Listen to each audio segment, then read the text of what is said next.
Welcome back to another video. It's me again, Gear Jammer 87, back with a follow-up on the mods that I've done so far. The link should be in the description box below, so let's go through a quick slideshow of what I bought for the x22r. Okay, first I had to tear the bike down, so that required me to remove the fairings. Then the mod started to begin. I removed the airbox in a previous video, which I'm going to show you a picture of.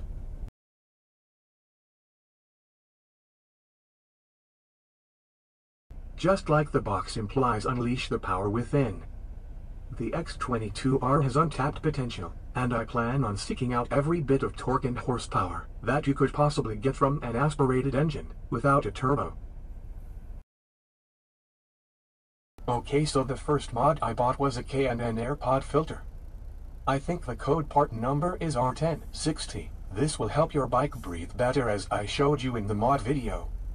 It was a yellow pod filter with screen metal mesh around the entire part. So as you can see, in this picture the part number is RC1060. Here are all the dimensions of the pod filter. Cause if I'm being honest, there is limited space, but if you stay within the confines of the area it should fit. Me personally, I thought it was quite restrictive, and the yellow filter itself was like trying to blow through a paper bag and expecting air to come out the other side. So I replaced it, took out the airbox, and for some time I ran that with the stock exhaust.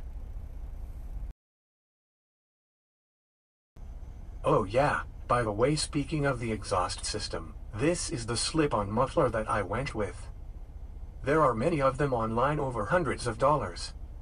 So after hunting for maybe 2 months, I found a good deal on Amazon, but at this current time it seems like they're out of stock. Which brings me to the final piece of the puzzle, the carburetor. Boy oh boy, this one was a doozy, as I investigated how big the throttle body was and how narrow the inner diameter of the bore was. It's like trying to swim across a pool, breathing through a soda straw as a snorkel.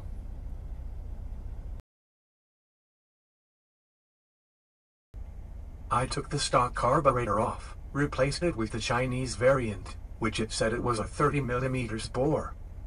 And it comes around to be 29.7 something. Well, it is most definitely better than the PZ30B pumper carb.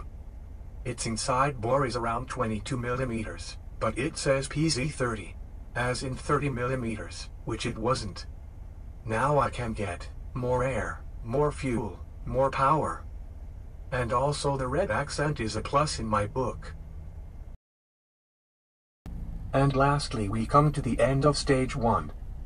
While it's a really stage 1 plus, because of the larger throttle body on the intake, I installed the free-flowing exhaust that is for another motorcycle, the R15.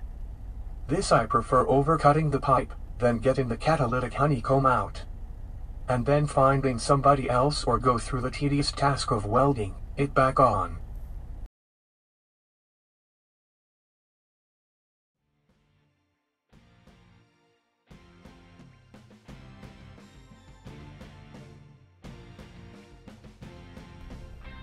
Thanks for watching. Can't wait to get the bike out for another rip and see how different a few mods can make. Be sure to subscribe so you stay notified when I upload new videos. As always, stay safe and enjoy the ride.